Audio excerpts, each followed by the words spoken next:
You're still watching Business Today, and thank you for sticking with us. Now, while the Trade Ministry and Uganda Cooperative Alliance established a steering committee for the establishment of the contentious Cooperative Bank earlier in the day, and with the years to count following the de facto Uganda Cooperative Bank, USA spokesperson, like I earlier mentioned, Crispus Muke, joins us tonight to delve into these underlying factors for the delay and how prepared the alliance is. Good evening, Crispus. Thank you for joining us today on Business Today. It's a pleasure. Yes, good evening, Smart 24. Thank you so much for having me. Glad to be hosted by Smart 24. Let's get right into it. We are looking at establishing a steering committee for the Cooperative Bank. How special is it, and how long? What has it taken it to come? Well, thank you so much for that insight. For quite a long while, this is something that has lacked in the establishment of the Cooperative Bank, because it has been a discussion in the air. It has been a discussion without a steering committee, without a human resource that is in charge, that is directly in charge of handling the assignment. But now that the Minister for Cooperatives, Honorable Frederick Gumengobe, has said Uganda Cooperative Alliance, it's high time you take the mantle and spearhead the steering committee, chair the steering committee in ensuring that the Cooperative Bank is established. And actually, in this case, it will be called the National Cooperative Bank. So this is a committee that lacked in the space, and this is a new insight, because we haven't had a committee that is in charge of this, and as cooperators we feel it has been long overdue. Thank you. Interesting. Do you think that the Cooperative Societies Act should have revisited the ability to provide for this steering committee? Well, this is a steering committee that is directly in charge of the Cooperative Bank, and it being a steering committee, it does not require a lot of leaning to any of the act. For example, the Cooperative Societies Act, it does not require that, because already the laws of Uganda provide for the Cooperative Bank. But now, how do we get to the Cooperative Bank? It is through such committees. It is through the steering committee, through organized human resource body that is committed to ensuring that the Cooperative Bank is delivered here in the country, the only bank that can offer insightful services to the cooperative movement, to the cooperative societies in the country. Because looking at the existing service providers, really, not much has been done. Thank you. As far as the outstanding conditions that you may think have delayed the revival of this bank, what really has stood out for you? Because it has really been a long time, and I'm sure for some people that are interested in the revival of this bank are wondering if the steering committee will actually pull this off. What are the outstanding conditions that have delayed the revival of the Cooperative Bank, in your perspective, of course? Yes. Well, I wish we look at the establishment of the Cooperative Bank rather than the revival of the Cooperative Bank. And here, what we are looking at is the establishment of the National Cooperative Bank. Now, for us to have a successful cooperative bank, National Cooperative Bank, we looked at having a committee, a steering committee, which will look through the literature in line with the establishment of the first, what we are calling the Cooperative Bank, in comparison with the current situation, and inform the view of coming up with the National Cooperative Bank. But also, something I remember in your introduction, you described it as the contentious Cooperative Bank. Yes, the Cooperative Bank was actually, her assets were liquidated, but the company that was actually closed by Bank of Uganda was not the Cooperative Bank. of 1964.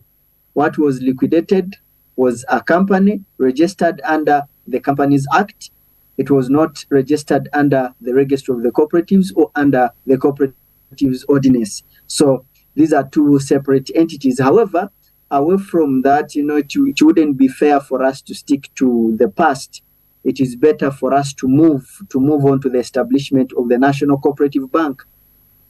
And this is the reason why we came up with a committee that will steer the wheel of coming up with a bank. Thank you. What level of the damage are we looking at for the cooperatives that have spent a lot of time underbanked or unbanked?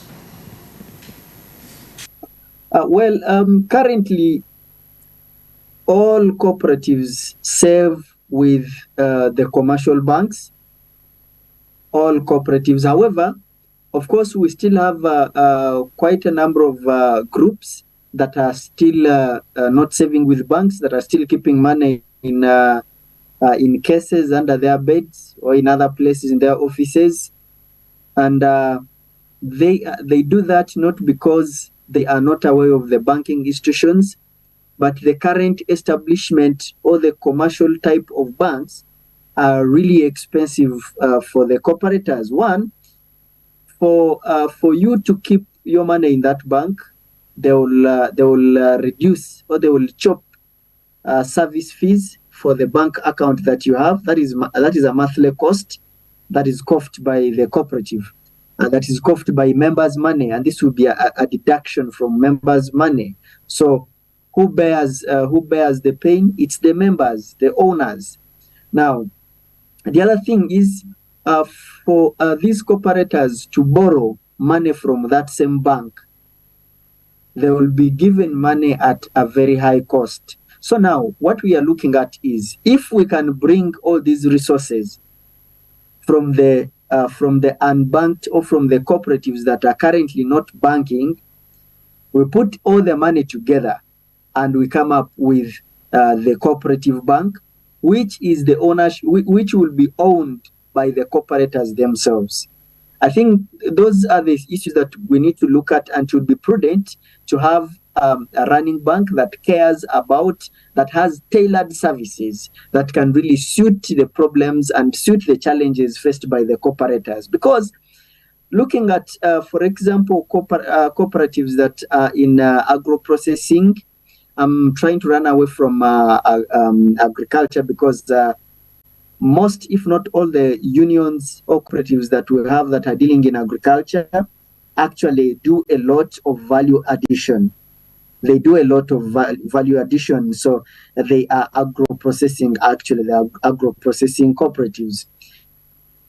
Most of them, you find that maybe to interject you from right there, you spoke of agro processing, but then I remember that most of these cooperative banks were agriculture based. Is it the same thing, especially from the time when in the 1960s where we had cotton and coffee dominating? Is agriculture still, and how does it compare with transport, housing, and for circles now that there is a lot of integration in the country? Yes, well, I appreciate that, but one, we need, of course, time has passed by since we talked about the dominant crops, which were coffee, cotton, and others.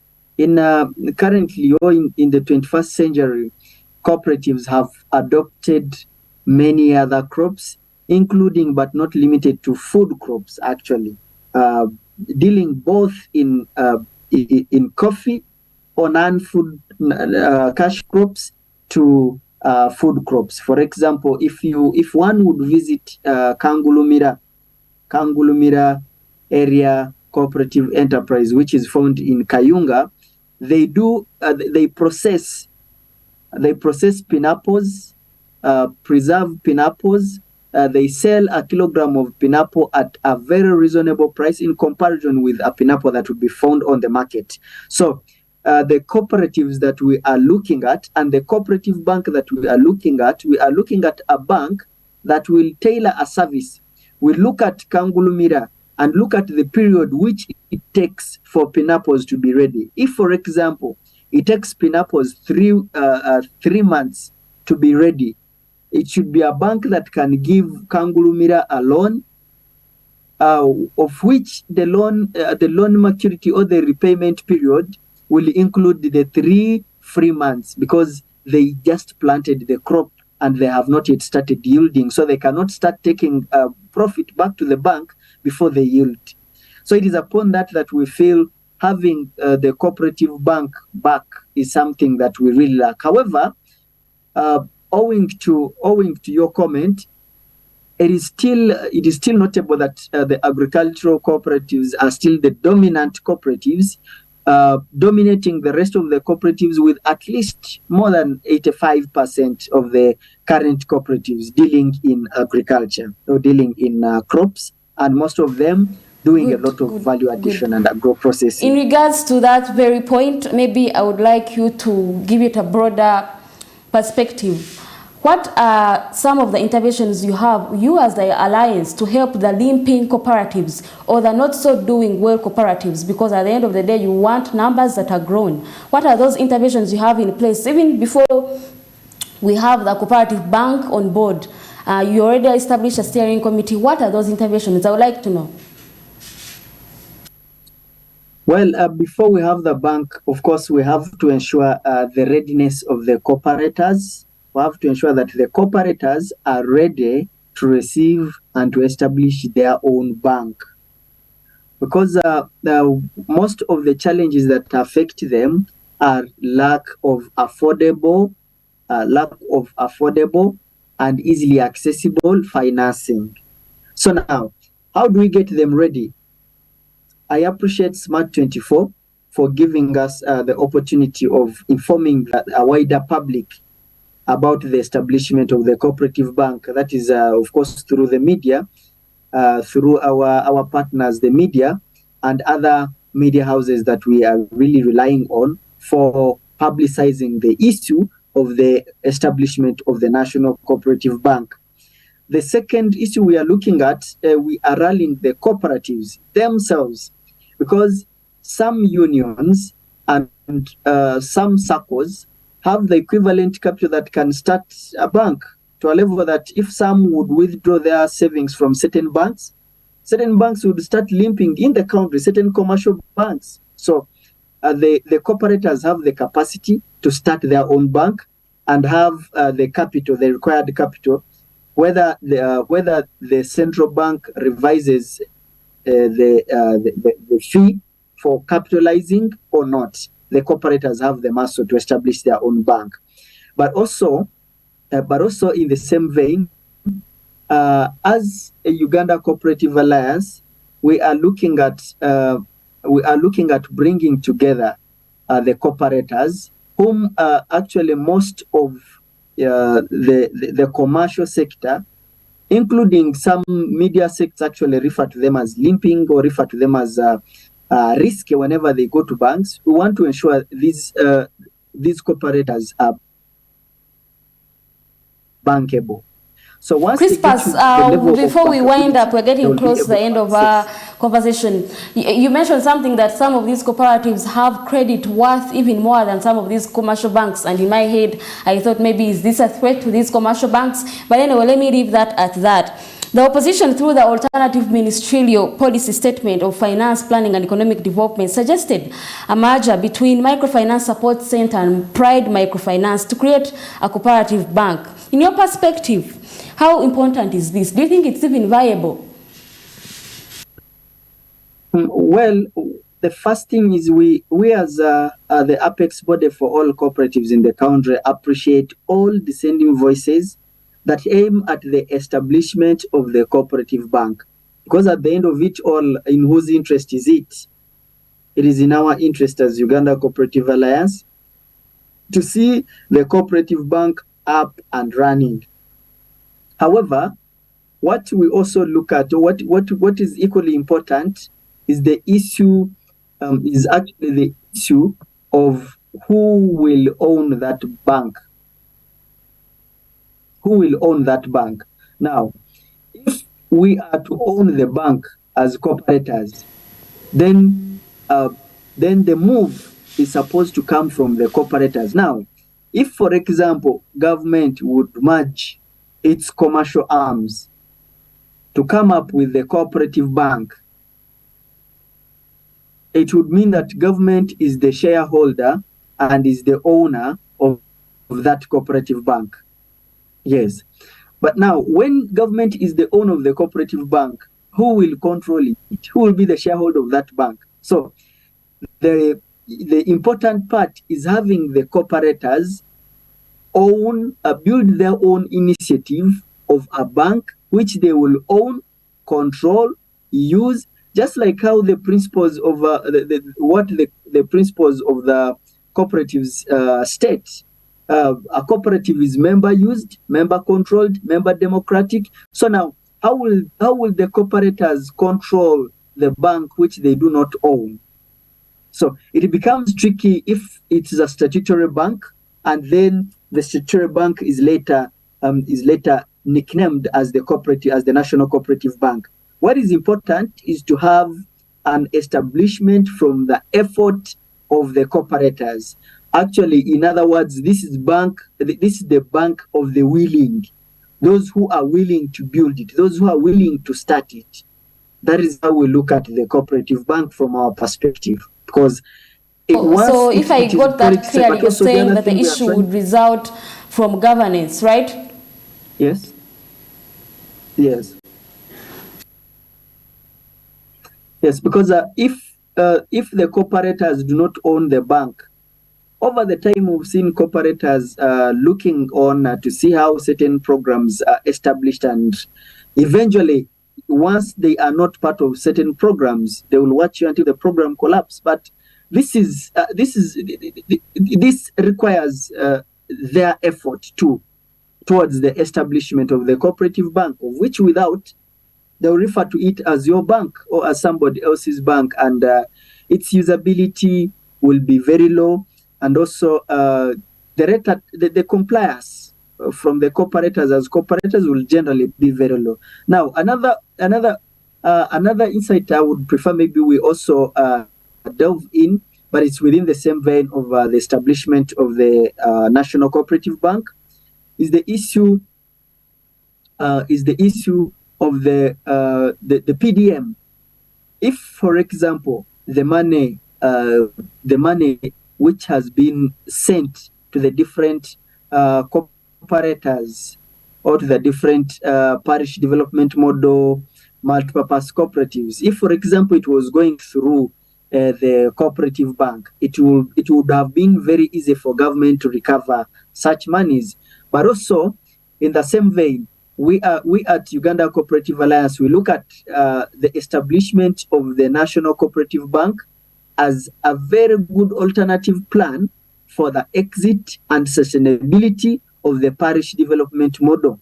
Because at the end of it, when government pulls out its funds and leaves this profit at the parishes, what will happen?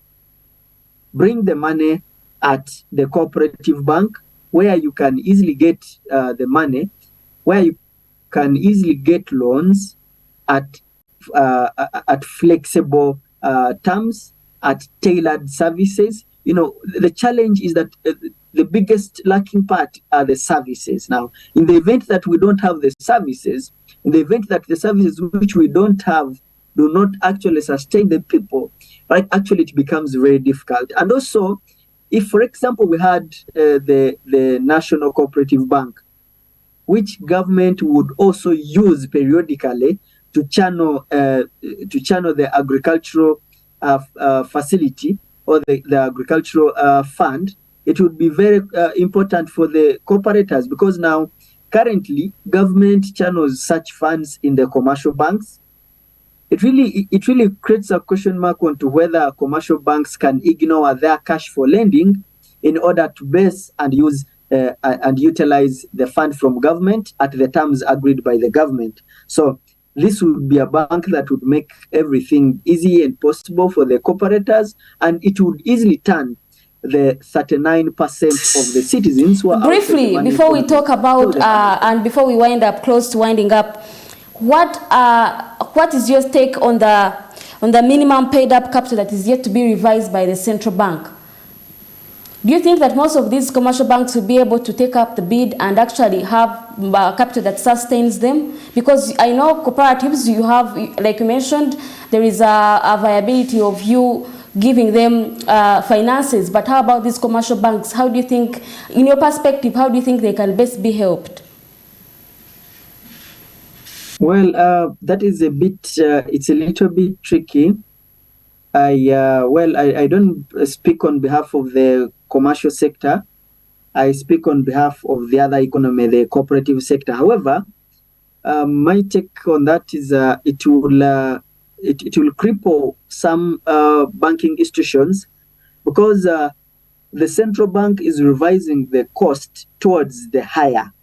But the central bank is doing it to protect the savers, to protect the people who use these banks. So once it is discovered that actually that bank cannot afford the cost, then it would definitely push that bank out of the market, and I think it is likely to cripple quite a number of banking institutions because most banking institutions are likely not to meet the required capital, the required fund. However, from the cooperative perspective, we are set and ready and committed to ensuring that the cooperative bank is back through both funds, right from the cooperators, including but not limited to some. And just on that, thank you so much, Crispus Muke, for that, for the pleasure of your time and being so kind to give us your time and expertise in regards to this conversation. There is really a lot to learn in regards to the National Cooperative Bank, as the steering committee is already established. We hope and we wish you well in regards to that. Good evening. Thank you. Good evening. I appreciate the interview. All right, now moving on with business today, and as we get close to the end, NITA Uganda has confirmed internet price cuts in the wake of enrollment of the Digital Acceleration Project. Megabyte per second charge has been dropped from $70 about 254,000 shillings to $30 about 108,000 shillings. Similarly, government has considered partnership with IT utility manufacturers to promote access to affordable gadgets. The National IT Authority has announced a slash to internet prices from $70 about 250,000 Ugandan shillings for a megabit per second, to $30 about 108,000 Ugandan shillings. The decision follows a motive to promote robust internet usage across the country. A 4-stage implementation stage was enrolled and used by government, which looks forward to launching the Uganda Digitalization Acceleration Project, which is the 5th stage to connect all districts to the national backbone infrastructure. To date, NITA Uganda has completed the implementation of the 4 phases of the NBI, that is from phase 1 to phase 4. And we're embarking on a larger project, phase 5, and the Uganda Digital Acceleration Project, or UDAP, to fully connect the whole of Uganda 100%. We will cover all the districts in Uganda and also take internet to the 10,500 parishes of Uganda.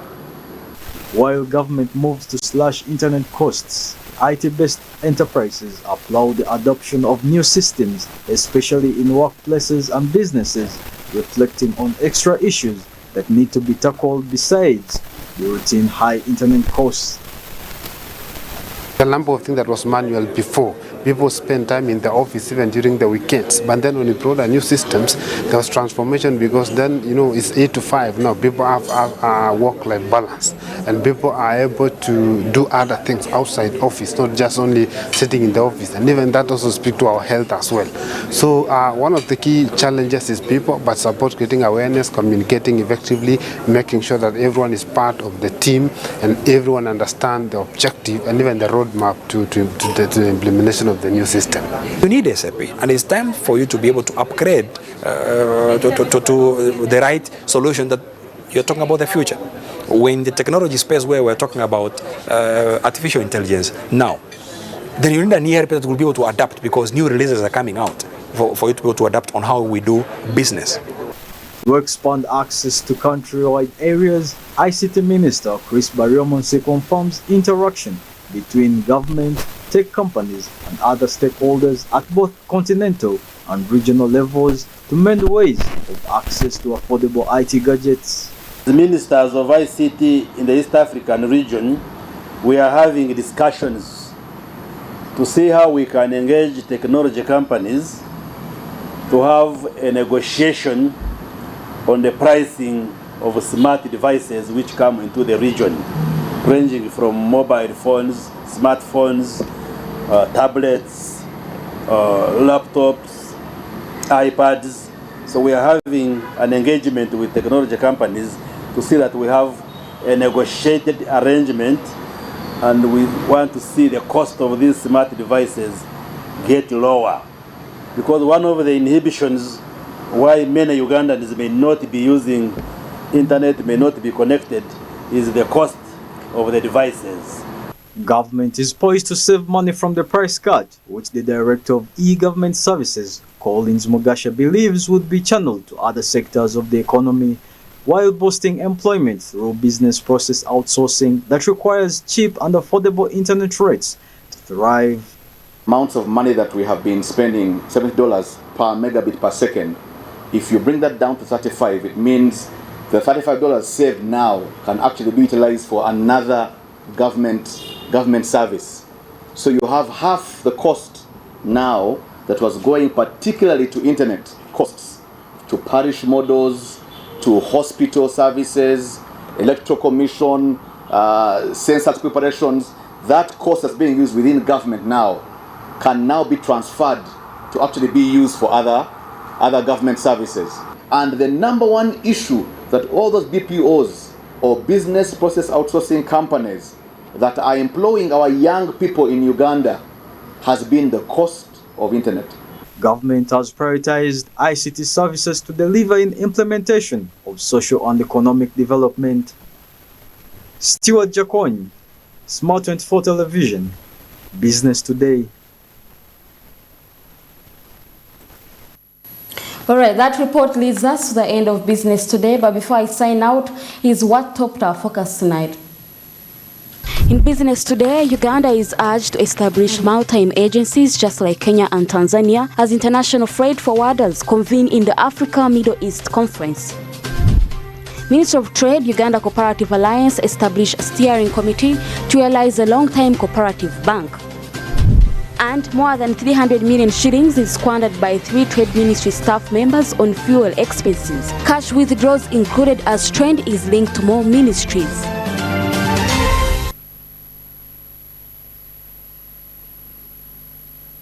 And that's pretty much it what we had for you tonight on Business Today. Thank you for having joined us. As always, I'm Rona Nahabwe together with Winnie Wins and Akauchi for the sign language interpretation. In case you miss any of these reports, you could watch on our YouTube channel at Smart 24 TV Live, and be sure to follow on our social media platforms for more business updated related reports. Thank you for having joined us. As always, thank you and have a good night.